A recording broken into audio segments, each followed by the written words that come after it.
Hello and welcome. This is the Zen community of Oregon, making the teachings of the Buddha Dharma accessible to support your practice. New episodes air every week.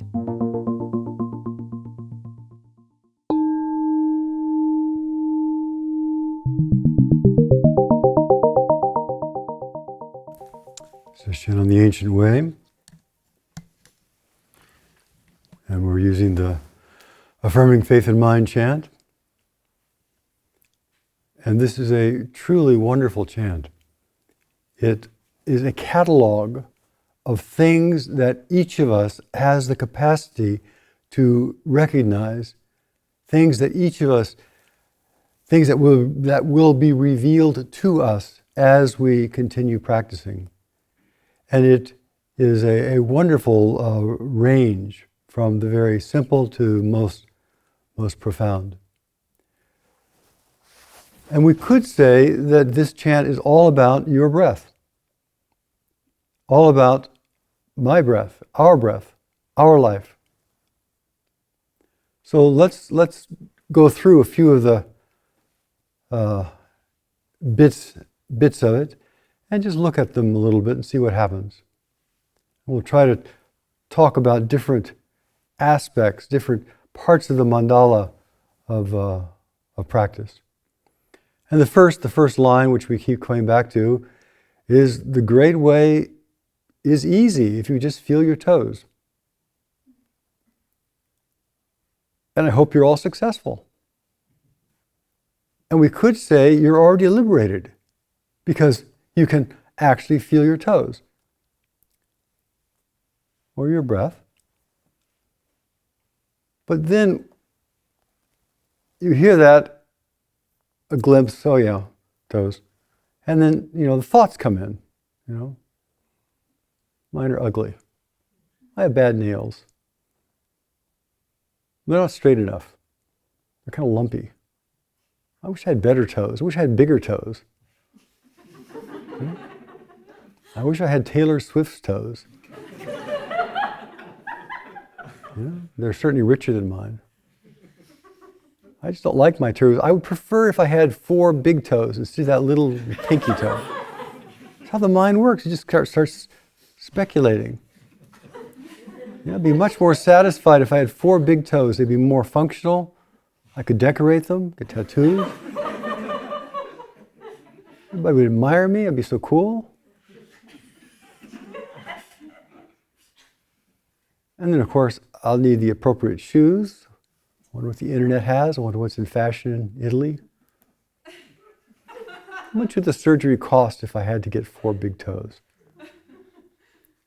And of course, the mind just goes on and on and on and on and on.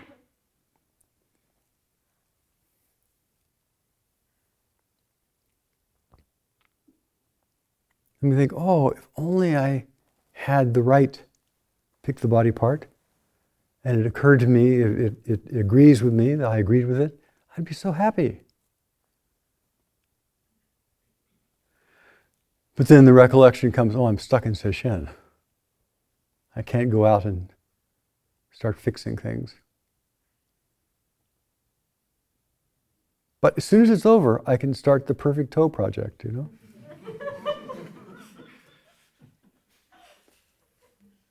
And again, you just pick your body part. Everybody has some version of this about some aspect of their body. The perfect me. The fantasy of a better perfect me.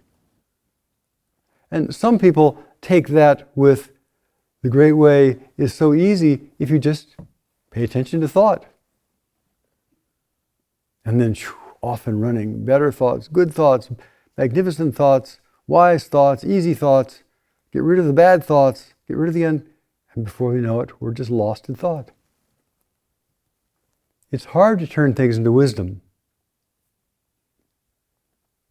Now, in a way, even more difficult than the kind of the grandiosity of the perfect us is poor me. Oh, poor me, I'm so afflicted with these terrible toes. Oh, what a horrible issue. This sickness is so bad. Oh, woe is me, I'm so weak, I'm so old, I'm so tired. Oh, poor me, nothing can help me, I'm hopeless. I have got, dropped to my head when I was a baby and I'm defective and oh, poor me, poor me. That's actually really hard one to overcome. Because the other one at least has got creativity and got some dynamicism in it. At least we're kind of proactive about it. But when we start going into poor me, we just get deflated. We give up. And we just say, I'm a victim, and wait for something to come along and rescue us, and it never does. The great way is easy if you just feel your breath. Just feel your toes as they are. But then, because some people are very sophisticated, we've been sitting around here for a long time, they've been practicing for years. What if we added the words, well, the great way is easy, I'd be satisfied, I'd be comfortable, I'd be happy with, I'd be honored by my toes, by my breath. Oh, I'd be so satisfied with my breath. My breath is great. I'm ecstatic that I've got able to breathe, have this breath, these toes. My life is fulfilled. I finally have gotten into oneness with my body. I finally got into oneness with my breath. My toes are perfect just as they are. Hallelujah. That's not the great way either.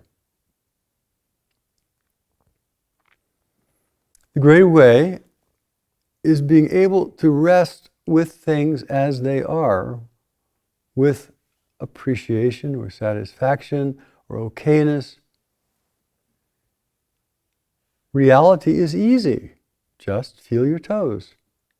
Just feel your experience. Just feel your breath. Hands, eyes, chest, legs, hair, jaw. When nothing can give offense, all obstructions cease to be. And the first place is with this body-mind. When nothing in this body-mind can give offense.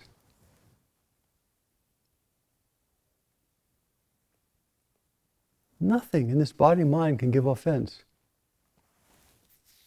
And suddenly, if we have a we have a great asset like the hiccups. Hiccups are a great asset. It just reminds us over and over, be aware, be aware, be aware, be aware. It's a great asset. Or the pain in our back, it's a great asset. It just says, be aware, pay attention, pay closer attention. The pain in our legs, the pain in our knees. When nothing can give offense, when these are just helps, just aids along the way, suddenly there are no obstructions anymore.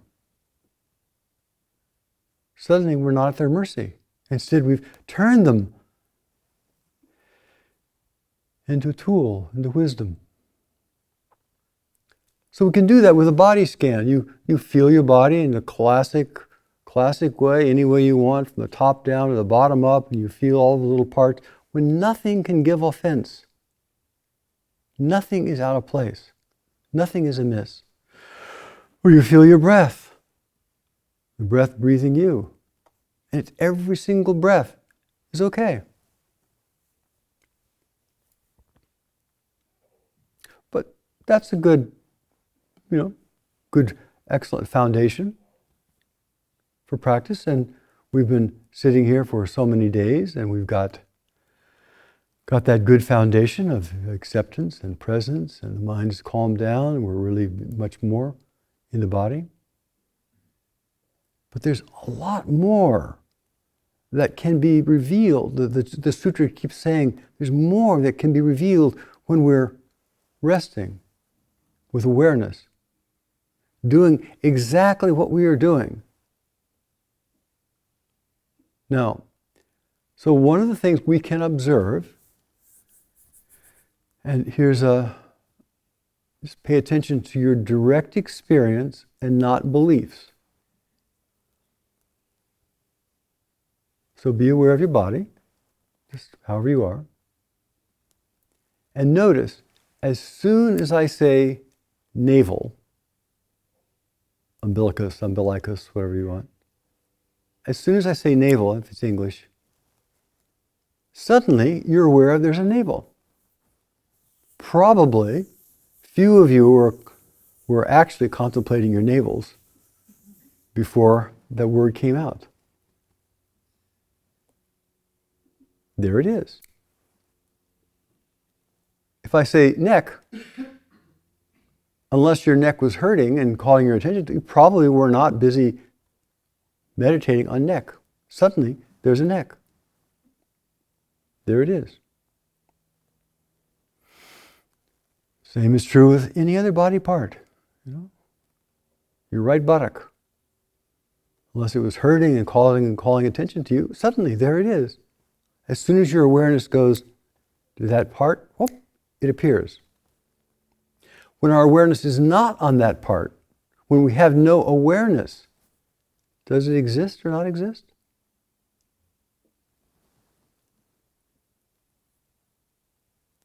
The only evidence that these body parts exist is memory.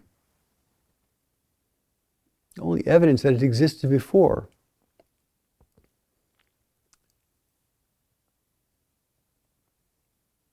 So again, notice, navel. Instantly. Left thumb. Instantly. Right elbow. Instantly. Notice that as soon as your attention or the word comes into mind, whoop, instantly, right there. But there is no evidence that what you were aware of a few moments ago still exists. Check it out.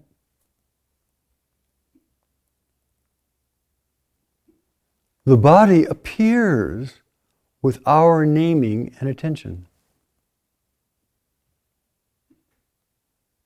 If we were, say, asked to attend to the naka, or the kamar, or the proboscis, if we don't know what those words are, probably nothing would appear. Or you might notice the thoughts, the mind starts always searching for meaning. So it might search for meaning. What language? What body part?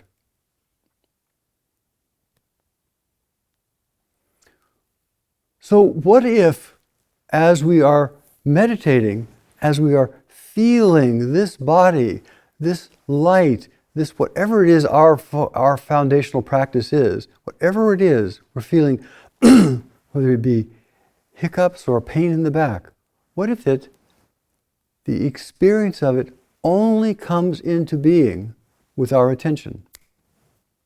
And if our attention is not on it, it's gone.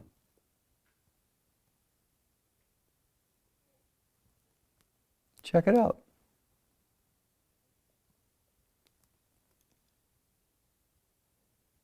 What if awareness and words brought the body into existence? Not the body was born and has been here for how many decades, and then out of the body comes awareness. What if it's actually the other way around?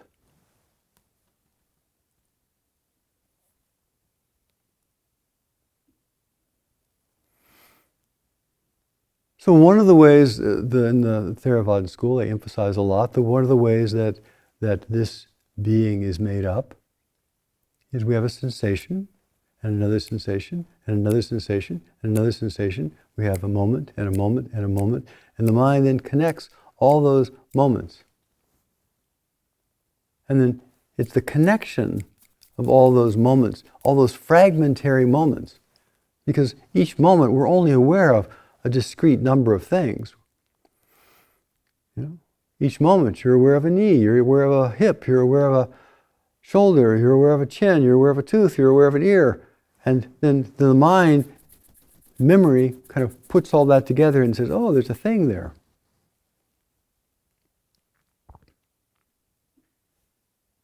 A person.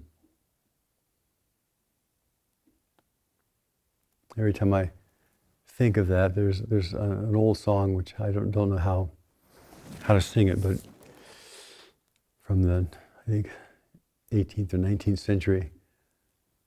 The toe bone connected to the foot bone connected to the heel bone connected to the ankle bone connected to the leg bone connected to the knee bone connected to the thigh bone connected to the hip bone connected to the backbone connected to the shoulder bone connected to the neck bone connected to the head bone, and that's what it's all about.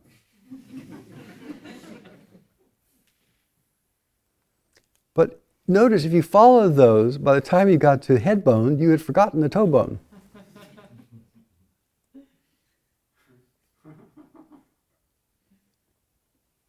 And so the chances, well, if you're attached to anything, if you're trying to hold on to the toe bone while you're talking about the backbone, while you're feeling the head bone, you go far astray. If you're trying to hold on to okay, there's the inhalation, I'm trying to hold on to my awareness of the inhalation even as I am exhaling. I'm trying to hold on to that picture I saw of myself in the mirror this morning, even as I'm out about the day. I'm trying to hold on to my image of who I think I am. If you're attached to anything, we're attached to our face, we're attached to our hair, our body, our shape. We walk around thinking that's who we are. We're sitting here, and the practice is breathing, the practice is being present. And if we keep having the mind, oh, I'm this kind of person who's doing the breathing. Oh, here's my name, I'm a Hogen up here with a decrepit old man. If I think that while I'm trying to breathe, you're lost. When we are breathing, when we're paying attention to breath, we have no name. When we're attending to the breath, we have no gender, we have no personality, there's just breath. All those things arise in different circumstances. So we're sitting in meditation here, attempting to come in to the place of direct experience, using breath again. Could be light, could be sound, could be different kinds of things. But using that and forgetting about our history. Who cares if your partner dumped you 20 years ago, 10 years ago, 5 years ago, last year, last week? Who cares? That's not relevant.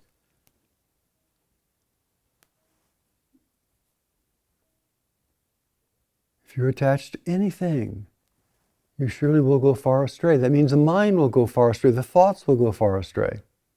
And we stop paying attention to the primal source. If you pursue appearances, you overlook the primal source.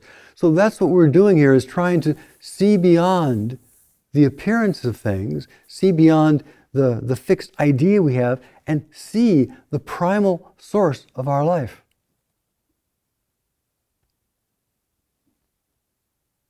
If we see an attractive person, we see an attractive person in face or form, whatever we mean by that, we're not seeing them. We're only seeing our projection, our superficial understanding. I think it takes a year of being in close contact before we begin to understand somebody, before we begin to see who's really in there beyond the persona. If we pursue appearances, we overlook the real person. We're trying to look good and not being genuine. We overlook the real us. We are just a flickering realm of sensation held together by memory and belief.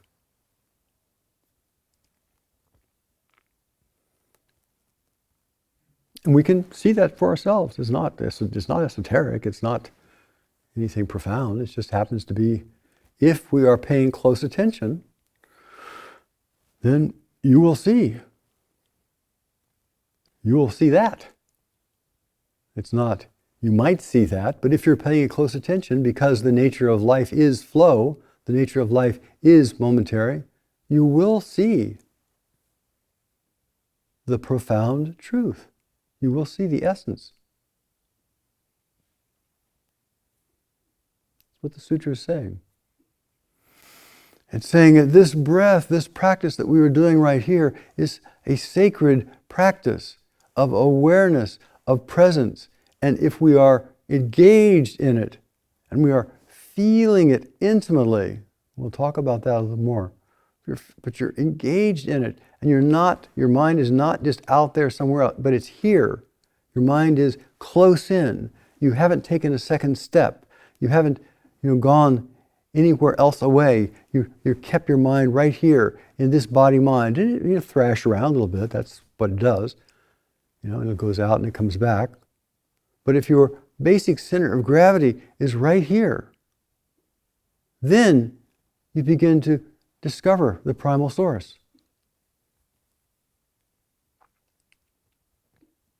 Now, one not about primal source, but about the flickering nature of reality. One exercise that I sometimes do, and it works better if you're out moving and walking or eating dinner, you might try this, is just to flicker your eyes, just like a strobe light, just flicker your eyes. And as you're walking, just flicker your eyes and watch. Each scene is unique. Each scene is different. And one scene is gone by the time the next flicker comes.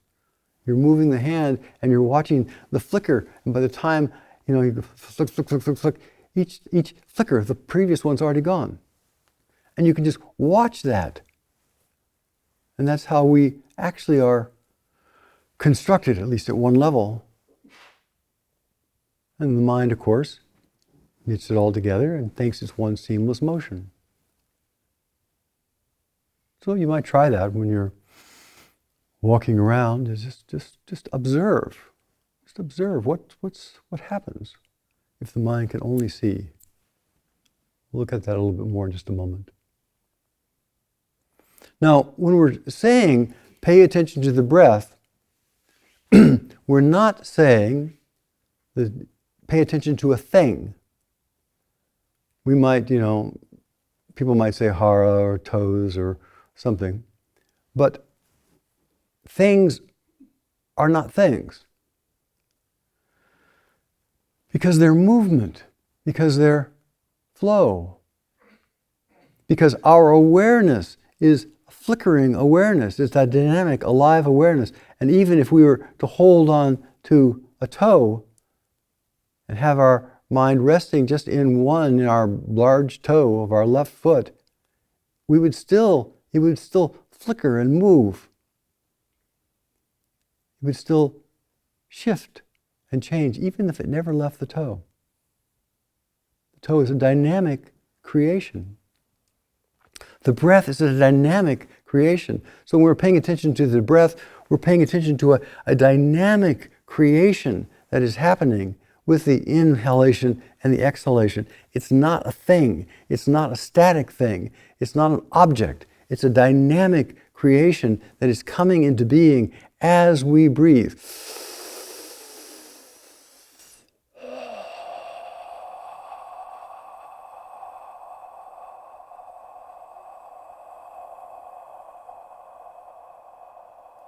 And as we let go.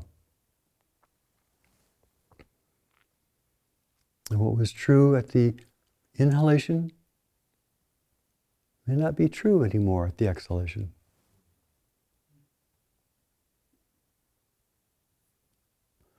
Sometimes when people are doing breath practice or some of the body practices, they'll have this direct experience.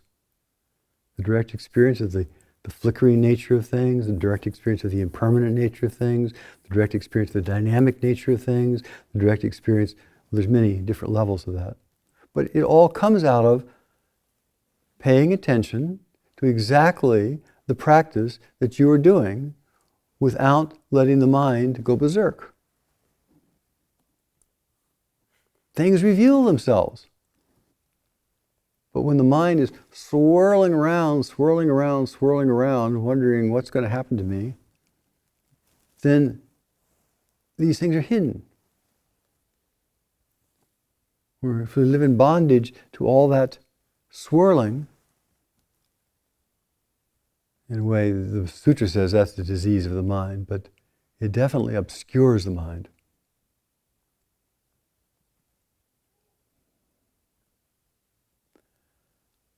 So, wake up. Cut off all useless thoughts and words. I think it's Hogen Roshi, when I was first practicing with him years ago, used to say, cut, cut, cut, as a way of dealing with thought. Just keep cutting it. You know, that works okay for some people, perhaps. It never worked well for me. Because the mind is active. But I think for me it's much better, just don't believe your thoughts. Just don't believe your thoughts. Want to go someplace, don't believe them. So what? Who cares? You know, when you realize the inner critic isn't talking to anybody and nobody cares what it says, it's just irrelevant. Who cares? Who cares that you got this voice that comes in your head? Who cares? It just goes away. Self-liberating. So I think it's better to just say, it's not even going to believe him. Why go there? Cut off all useless thoughts and words and return to the root itself, and you'll find the meaning of all things. It's not philosophy. By saying the meaning of all things, you'll see what is the common denominator. What is the particulate things, the particles, and the whole are not two. You will find the meaning of all things. The flickering, changing nature of the particulate world, of course, is unique in every one, in a way. But that which is constituted of, totally the same. Although there's no one judging same or difference. So we return to the root. How do we return to the root? The sutra keeps saying, experience directly your life with a calm mind and great attention. That's it. Experience directly your life with a calm mind and a great attention. And you'll see what we think of our life is not what we thought of our life, and we'll see what we think as the breath is not what we thought of as the breath. Well, we'll see that directly. We'll verify it. Now let's slice it a different way. Again, all this is verifiable. It's not in the future. You can verify it by looking right now with an alert mind that is not caught up in our opinions. And of course, we all know that when we say yes, but, it means no. So here's something like this. You say, yes, but it means no, I don't believe you. No, I'm not going to pay attention. I guarantee that if you are paying meticulous attention, these things will be revealed. Guarantee it. Because that's the root of all things. So let's take and slice the onion again, different way. So often we are talking about the present moment, right? How many times a day do we hear present moment, be in the present moment, keep your mind in the present moment, present moment. So let's just assume, for the sake of this conversation, that the present moment lasts 1 second. So what is the awareness of 1 second? Now, I like that flickering exercise when I'm thinking the present moment. Each one of those flickers is a present moment. Your eye is just flickering. However fast it flickers, that's the present moment. There's flicker, flicker, flicker, flicker, flicker. Each one of those is the present moment. How much can be aware of in the present moment? If we're actually in one flicker of the eye, how much can you actually be aware of? Flicker, flicker, flicker, flicker, flicker, flicker, flicker, flicker. Yeah? Well, first thing I notice is that in that flickering, there's no past or future. There's just the flickering of that moment. Flicker, flicker, flicker. And you're walking and the visual field is flickering, and you're also watching your body just flicker as it walks. In 1 second, in 1 second, 1 second, 1 second in the flicker, there's an experience, but it doesn't have past or future. It's just a flicker. It has no history. It has no dreams. It's just a flicker, flicker, flicker, flicker, flicker. Blink, blink, blink, blink, blink, blink, blink, blink, blink. 1 second, 1 second, 1 second. 1 second is gone. Each flicker, if the past was gone, it's gone, it's gone. 1 second, past gone, one gone, it's gone, it's gone. First was exploring that with dancing with strobe lights. You watch people dancing in strobe lights, and you see the one movement and it's gone by the time the next movement, and there's that kind of jerky progression. It's gone. If we're looking at the present moment, we're actually watching things disappear, in a way.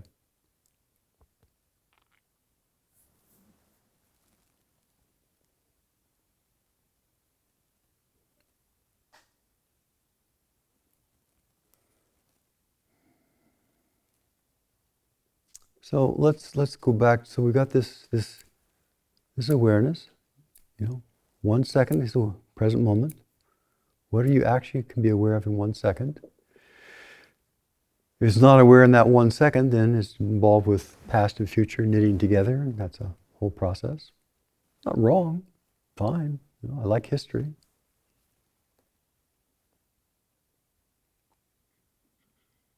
But in terms of this sesshin, in terms of understanding the fundamental source, in terms of going back to the root of who we are,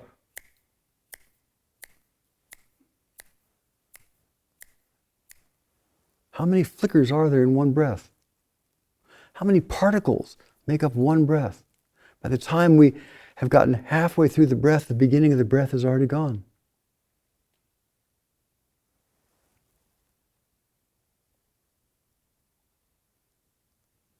So let's go back to the toes.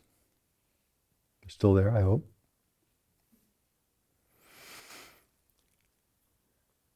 Now, sometimes we've gone through this more detail. Usually I use the hands, but you feel the toes.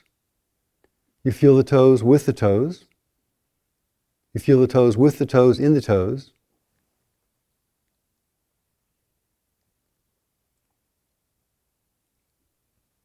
You feel that flicker of awareness, perhaps. And as I conclude, when I'm doing this in a more other way, your personality isn't needed. Your history isn't needed. You feel the toes in the toes with the toes. You feel the hands in the hands with the hands. You feel the breath in the breath with the breath. Your history isn't needed. Who cares what your profession is?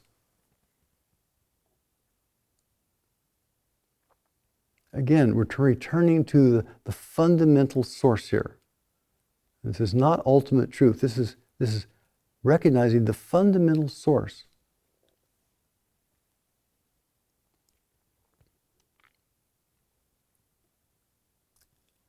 The Heart Sutra ends with Gati Gati Paragati Parsam Gati Bodhisvaha. One translation is gone, gone, gone beyond, gone way beyond awake rejoice. Gone beyond, gone beyond, gone beyond. It's gone, it's gone, it's gone, it's gone, it's gone, it's gone. Everything is gone. And that's what happens when we're looking carefully. We're watching things just disappear, disappear, disappear. As soon as we recognize something, whoop, it's already gone, it's already gone. We're paying attention to the breath, it's already gone, it's already gone. As soon as we pay attention to something, it's either already gone or already over, depending on how you want to look at it. We're only seeing what's already happened. Or if it is happening, we're seeing it disappear.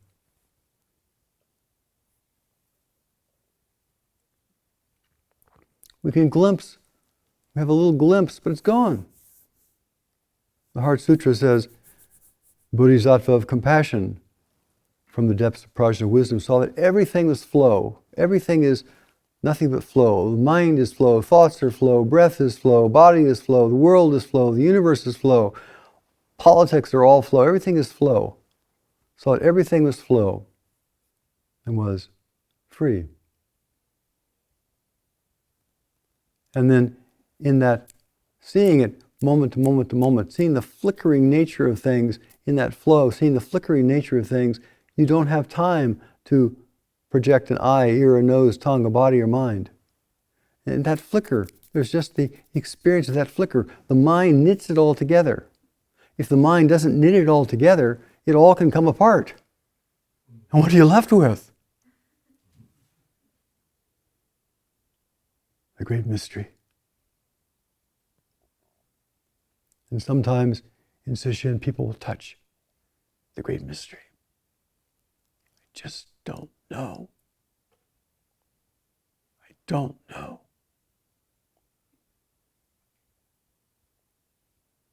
I don't know.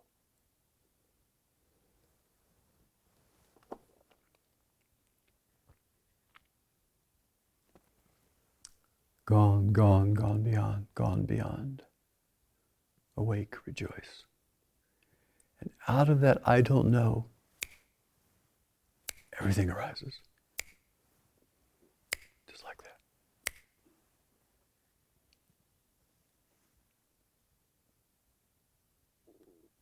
This root is infinitely creative, infinitely alive, infinitely quivering, tingling. And all of the limitations that our mind has put on us somehow aren't so important.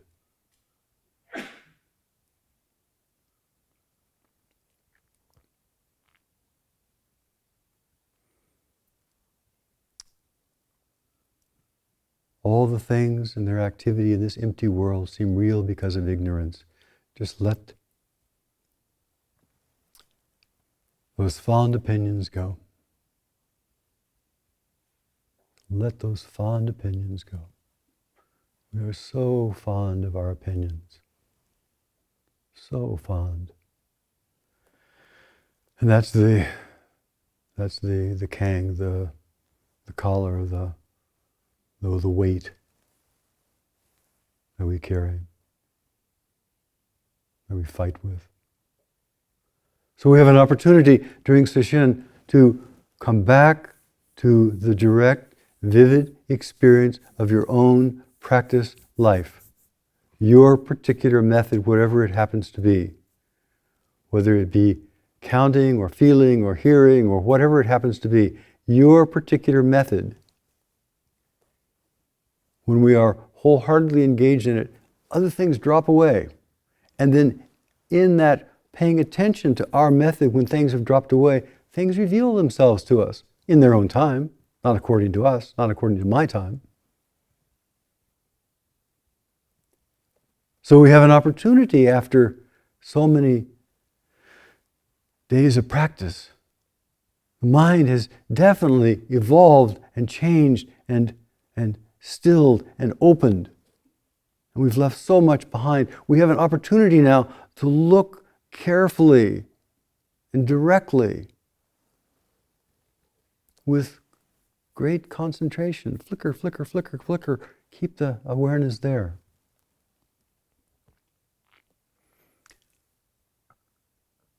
Don't let it wander away. Now, one of the ways of doing that is don't move. Don't move. Usually we're sitting, we have a little sensation, we don't like the sensation, we start wiggling. We have a little sensation, we get bored, and we stand up. Don't move. Don't move. Just pay attention. Sit in the most comfortable way you can. Doesn't matter. But don't move. Pay close attention. When something arises out of nowhere, out of the mystery, a pain, a feeling, a sensation, Pay close attention. Go inside it. Feel it from the inside. Let it reveal itself to you. Let it show you. You don't have to figure anything out. Don't move and allow that process to happen. Don't wiggle away.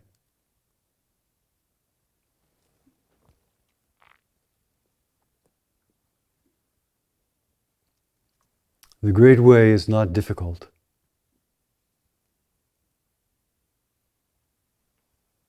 The great way is not difficult, and yet it is the hardest thing in the world.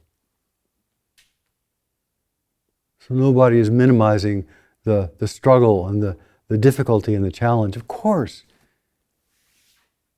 it is the hardest thing in the world to see beyond our own fixed views. The hardest thing in the world. And yet, simultaneously, it is the easiest thing in the world. So don't let the inner critic come in and say, oh, I'm having a really hard time. I'm working really hard. I'm not seeing this ease they're talking about. Forget it. Forget the ease. It's the hardest thing in the world to see beyond our own fixed views. We are so attached to our opinions. We are so sure we are right. And then, of course, everybody else is wrong, or the people who don't agree with us are wrong. Let those fond opinions go. And the way we can do that is to continually focus your attention over and over back to the direct, vivid experience of your particular practice, shorn of belief. Please have great faith in your own capacity for awakening.